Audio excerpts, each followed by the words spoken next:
সুন্দর আর সুন্দর একটি সময় রোজার মাস।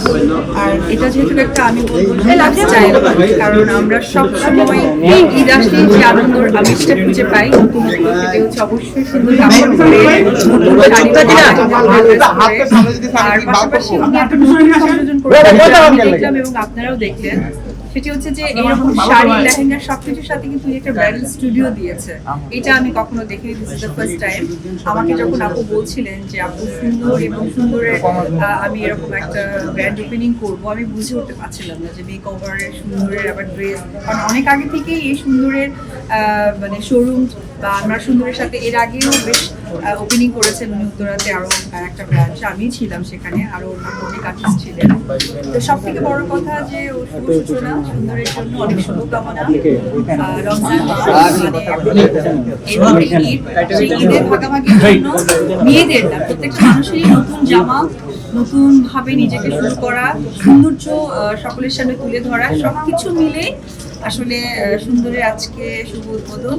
উত্তরা এটা 3 নম্বর সেক্টরে 6 তলা।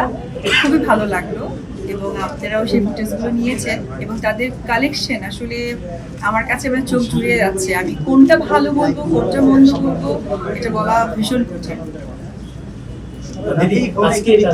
সুন্দরের আসলে সুন্দর সুন্দর পোশাক দেখে আপনার মন্তব্যটা কি তাদের এই সুন্দর পোশাক দেখে? আর আরেকটা জিনিস যুক্ত করতে চাই, সেটা হচ্ছিল আপনি তাদের ড্রেসটা পরে আসলে কেমন কমফোর্টেবল?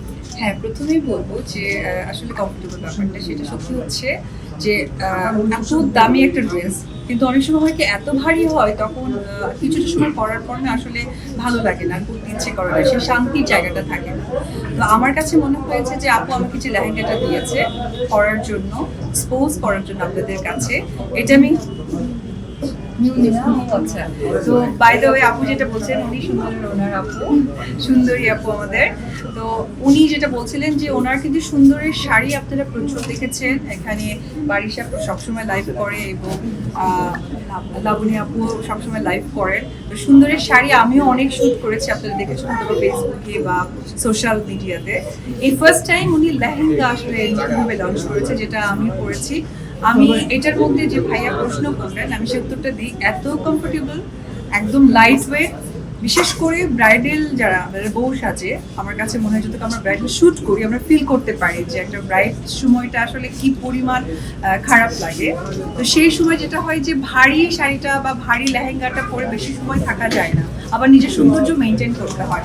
তা আপু মনে হয় সেই চিন্তা করেই খুব লাইট ওয়েটের মধ্যে ডিজাইন আর কিছু অনেক অনেক কালেকশন লেহেঙ্গা নিয়ে এসেছে, সত্যিই ভালো লাগছে।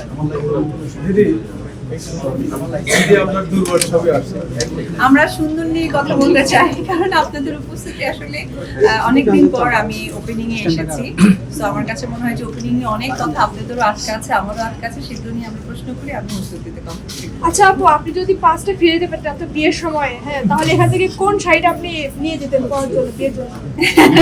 খুব সুন্দর একটা প্রশ্ন। সত্যি এত করেছি এবং এত ব্রাইডাল শুট করেছি, সুতরাং সেই জায়গা থেকে ওই সময় আমি লেহেঙ্গাই পরেছিলাম, তবে এইবার আসলে পরলে শাড়ি পরবো।